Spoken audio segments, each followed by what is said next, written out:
আসসালামু আলাইকুম, আমি সাইদ। আজকে আমি যাচ্ছি আমার ছোট্ট খামারের জন্য একটা বকনা গরু কিনতে। আপনারা হয়তো জানেন যে আমি 5টা গরু দিয়ে খামার শুরু করছি, কিন্তু কুরবানি ঈদের 2টা ষাঁড় গরু বিক্রি করার পর আমাদের মাত্র আর 3টা গরু অবশিষ্ট থাকে। আপনারা হয়তো এটাও জানেন যে আমার মেন কাজ কৃষিকাজের পাশাপাশি আমি গরু পালন করি। তো এটাও আমি আপনাদেরকে বলছিলাম যে আপনারা যদি সেরকম আমারে ভালোবাসা দেন, তাহলে আমি কৃষিকাজ বাদ দিয়ে মেন কাজটা গরুর খামারে চলে আসবো। তো আলহামদুলিল্লাহ, আপনারা যে পরিমাণ আমারে ভালোবাসা দিচ্ছেন, এরকম ভালোবাসা দিতে থাকলে আমিও বিসমিল্লাহ একটু সাইদ ভাইয়ের মতো হতে পারবো।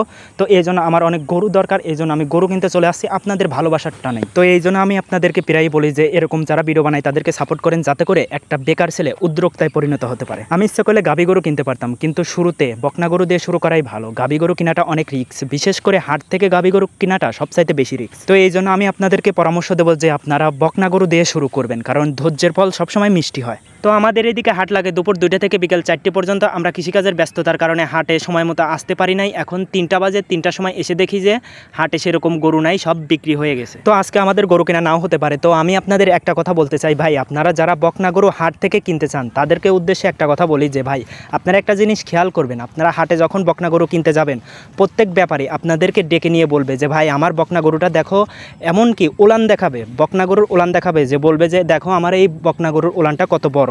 এটা নেও সবচাইতে ভালো হবে। ওদের কথায় পাত্তা দিবেন না, ওদের কথায় কান দিবেন না, কারণ ছোট বকনা বাছুরের ওলান বড় হলে যে সে বড় হয়ে আপনারে বেশি বেশি দুধ দেবে, এটা কোনো কথা না ভাই। আপনি যদি ছোট বকনা বাছুরের জাত সম্পর্কে না জানেন, তাহলে ভাই আমি বলবো আপনি কখনোই একা একা গরু কিনতে যাবেন না, কোনো একটা ভালো মানুষকে সাথে করে নিয়ে যাবেন। আরেকটা কথা, সেটা হচ্ছে যে আপনি ভবিষ্যৎ খামারি হতে চাচ্ছেন, আপনি বড় একটা খামারি হতে চাচ্ছেন, আপনি কোনো গরুর জাত সম্পর্কে জানেন না, এটা হয় না ভাই।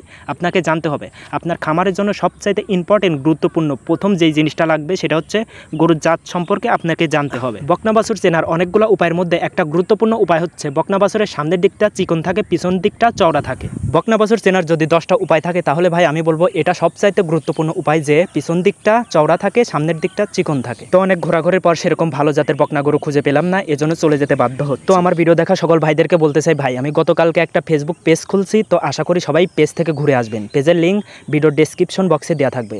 তো সবাই ভালো থাকবেন। আসসালামু আলাইকুম।